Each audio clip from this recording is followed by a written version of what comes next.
જય શ્રી કૃષ્ણ. સ્વાગત છે તમારું છાયાની વાનગીઓમાં. આજે આપણે બનાવવાના છીએ ફરાળી આલુ ટિક્કી, જે બહુ જ ઓછી સામગ્રીથી અને બહુ જ ઝડપથી બની જાય તો પણ એકદમ ટેસ્ટી બનશે. તો ચાલો બનાવવાની શરૂઆત કરશું. તેને માટે મેં 5 બટેટાને ધોઈ છાલ કાઢી અને પાણીમાં રેવા દીધા છે. હવે આપણે આ બધા બટેટાનું એકદમ મોટું છીણ કરવાનું છે, એટલે ખમણીમાં જે મોટી પટ્ટી આવે એનીથી આ બધા બટેટાને આપણે ખમણી લેશું.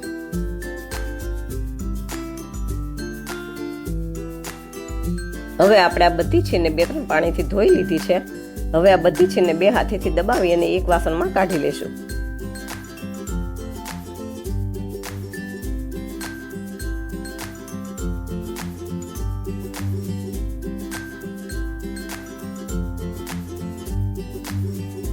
હવે મસાલામાં 1 ચમચી મીઠું, 2-3 લીલા મરચાંના કટકા, 1 ચમચી આખું જીરું, 1 ચમચી ચીલ ફ્લેક્સ અને બાઇન્ડિંગ માટે આપણે તપકીરનો લોટ કે આરા લોટ જે આપણે ફરાળમાં ખાઈએ છીએ એ નાખશું.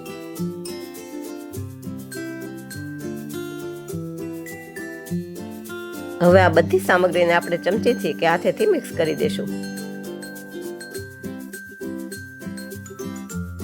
જો તમને મારી વાનગીઓ પસંદ આવે તો મારા વિડીયોને લાઈક કરજો, શેર કરજો અને મારી ચેનલને સબસ્ક્રાઈબ કરજો.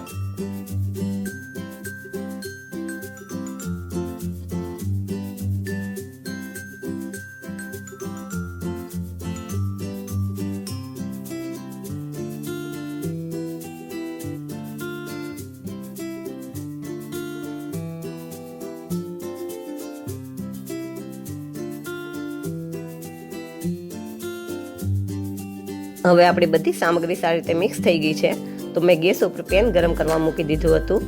તેમાં આપણે 5-6 ચમચી જેટલું તેલ નાખશું.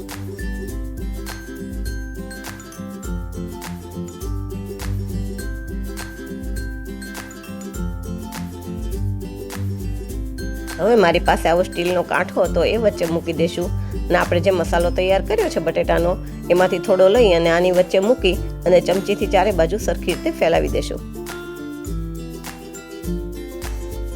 મારી પાસે આવો સ્ટીલનો કાંઠો હતો તો મેં મૂક્યો છે. તમારી પાસે જો કાંઠો ન હોય તો તમે આમનું પણ થોડું મિશ્રણ વચ્ચે મૂકી અને ગોળ શેપ આપી અને કરી શકો છો.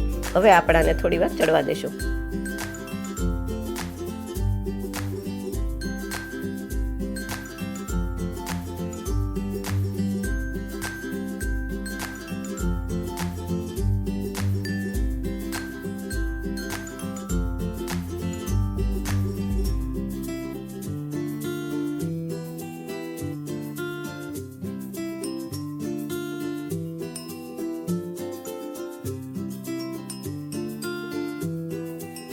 હવે થોડી વાર પછી આપણે સાણસીથી કાંઠાને પકડી અને તવીથાથી ચારે બાજુથી કોર અલગ કરી અને કાંઠાને કાઢી લેશું.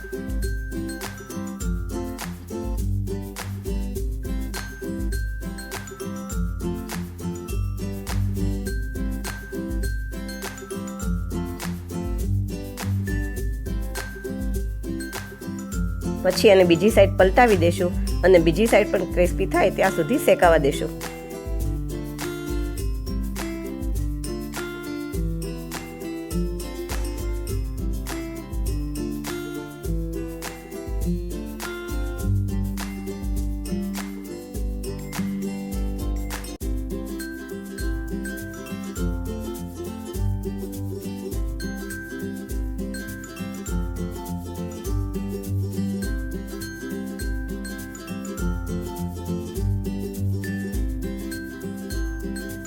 હવે આપણી ક્રિસ્પી ટિક્કી તૈયાર થઈ ગઈ છે, તો એક વાસણમાં કાઢી લેશું અને આવી જ રીતે બધી ટિક્કીઓને તૈયાર કરી દેશું.